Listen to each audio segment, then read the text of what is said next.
আল্লাহ পাক রব্বুল আলামিন বলেন, ফাসাতাযকুরুনা মা আকুলু লাকুম। এই কোরআন শরীফটি হযরত মূসা কালিমুল্লাহ আলাইহিস সালাম ওনার জামানার একজন ইমানদার ব্যক্তির কোরআন শরীফ। উনি ওই ইমানদার ব্যক্তিটি ফেরাউনের, কোনো বর্ণনায় এসেছে ফেরাউনের ভাতিজা ছিল, কোনো বর্ণনায় এসেছে ফেরাউনের দরবারে, ফেরাউনের রাজ দরবারে একজন উচ্চ পর্যায়ের লোক ছিল। যাই হোক, এই ব্যক্তিটি এত ভালো ছিল, সে গোপনে গোপনে হযরত মূসা কালিমুল্লাহ আলাইহিস সালাম ওনাকে সমর্থন করত, ওনার প্রতি ঈমান এনেছিল। বলুন সুবহানাল্লাহ। যখন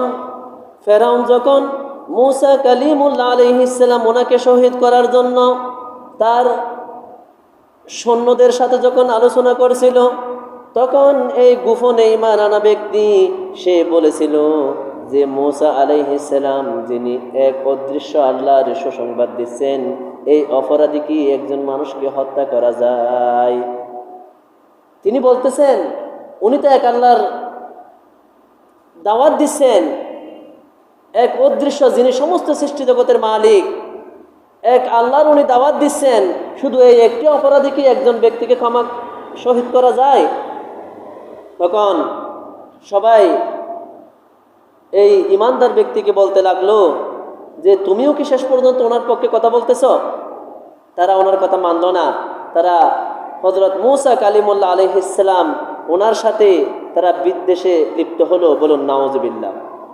তখন ওই ব্যক্তি বলেছিল, ফাসাতাযকুরুনা মা আকুলু লাকুম, তোমরা অচিরেই স্মরণ করবে, খুব তাড়াতাড়ি তোমরা স্মরণ করবে আমি তোমাদেরকে যা বলেছি। আজকে তোমাদেরকে যে উপদেশ দিচ্ছি, যে সত্য কথা বলছি, এই কথাটি তোমরা অচিরেই খুব তাড়াতাড়ি স্মরণ করবে। ওয়া উফাউযু আমরি ইলাল্লাহ, আর আমার বিষয়টি আমি আল্লাহ পাক রব্বুল আলামিনের নিকট অর্পণ করলাম, ওনার দিকে সুপর্দ করে দিলাম। আমার কি হবে? আমি সত্য কথা বলতে গিয়ে আমার জেল হবে কিনা, জরিমানা হবে, ফাঁসি হবে কিনা, শাস্তি হবে, আমি আমাকে নিয়ে চিন্তা করতেছি না। ওয়া উফাউযু আমরি ইলাল্লাহ, আমার বিষয়টি আমি আল্লাহ পাক রব্বুল আলামিন ওনার দিকে সুপর্দ করলাম, ওনার দিকে অর্পণ করে দিলাম। বলুন সুবহানাল্লাহ। ইন্নাল্লাহা বাসীরুম বিল ইবাদ, নিশ্চয় আল্লাহ পাক রব্বুল আলামিন বান্দার সমস্ত বিষয় নিয়ে সমস্ত বিষয়ের উপরে দৃষ্টি দেন, নজর রাখেন। বলুন সুবহানাল্লাহ। আল্লাহ পাক বান্দার সমস্ত কিছু দেখেন। বলুন সুবহানাল্লাহ।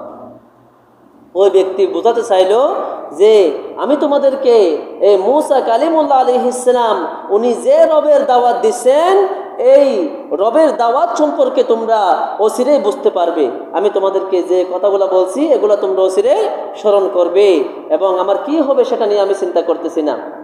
ওয়া উফাউযু আমরি ইলাল্লাহ, আমি আমার বিষয়টি আল্লাহ পাক রব্বুল আলামিন ওনার দিকে অর্পণ করলাম। বলুন সুবহানাল্লাহ। দেখেন, এখান থেকে আমাদের শিক্ষা এটাই হচ্ছে, যত মুসিবত আসুক আমাদের কি করতে হবে?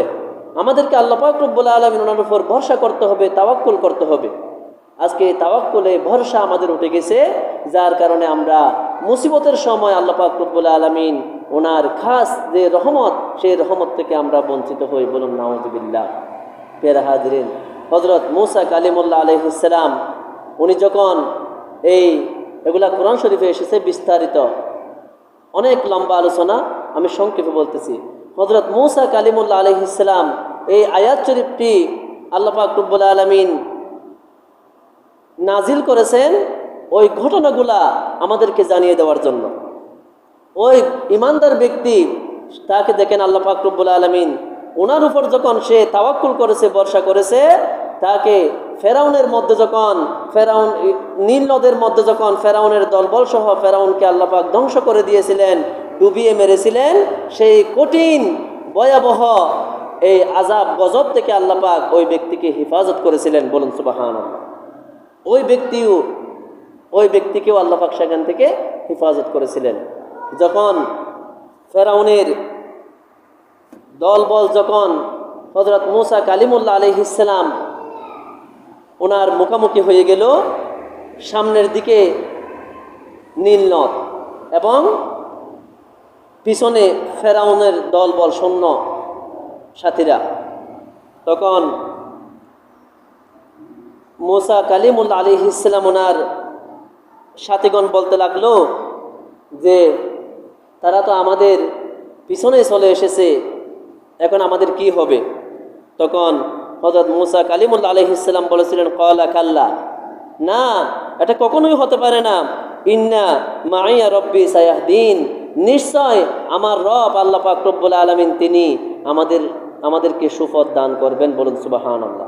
আল্লাহ পাক রব্বুল আলামিন তিনি ইন্না মাইয়া রব্বি, যিনি আমাদের রব তিনি আমাদের সাথেই আছেন। বলুন সুবহানাল্লাহ। সায়াহদিন, তিনি আমাদেরকে সঠিক পথ দান করবেন। বলুন সুবহানাল্লাহ। সাথে সাথে আল্লাহ পাক রব্বুল আলামিন আদেশ করলেন, হে হযরত মুসা কালিমুল্লাহ আলাইহিস সালাম, আপনার হাত মুবারকে যে লাঠি মুবারক রয়েছে, এই লাঠি মুবারক দিয়ে আপনি সাগরের মধ্যে এই নীল নদের উপরে আপনি আপনার লাঠি মুবারকটা রাখুন। ওই লাঠি মুবারকটা রাখার সাথে সাথে দেখা গেল ওই নীল নদটা এইরকম একটা সুন্দর মজবুত সোজা রাস্তা হয়ে গিয়েছিল, যেদিকের পানি সেদিকে শক্ত দেওয়ালের মতো দাঁড়িয়ে গেল। বলুন সুবহানাল্লাহ। এইরকম একটা রাস্তা হয়ে গেল। ওনারা সেখানে প্রবেশ করলেন, রাস্তা অতিক্রম করলেন। ওই ফেরাউনের দল বলে মনে করলো এই রাস্তা দিয়ে মনে হয় এটা তো রাস্তা হয়ে গেল, আমরাও যেতে পারবো। তারাও যাওয়া শুরু করলো।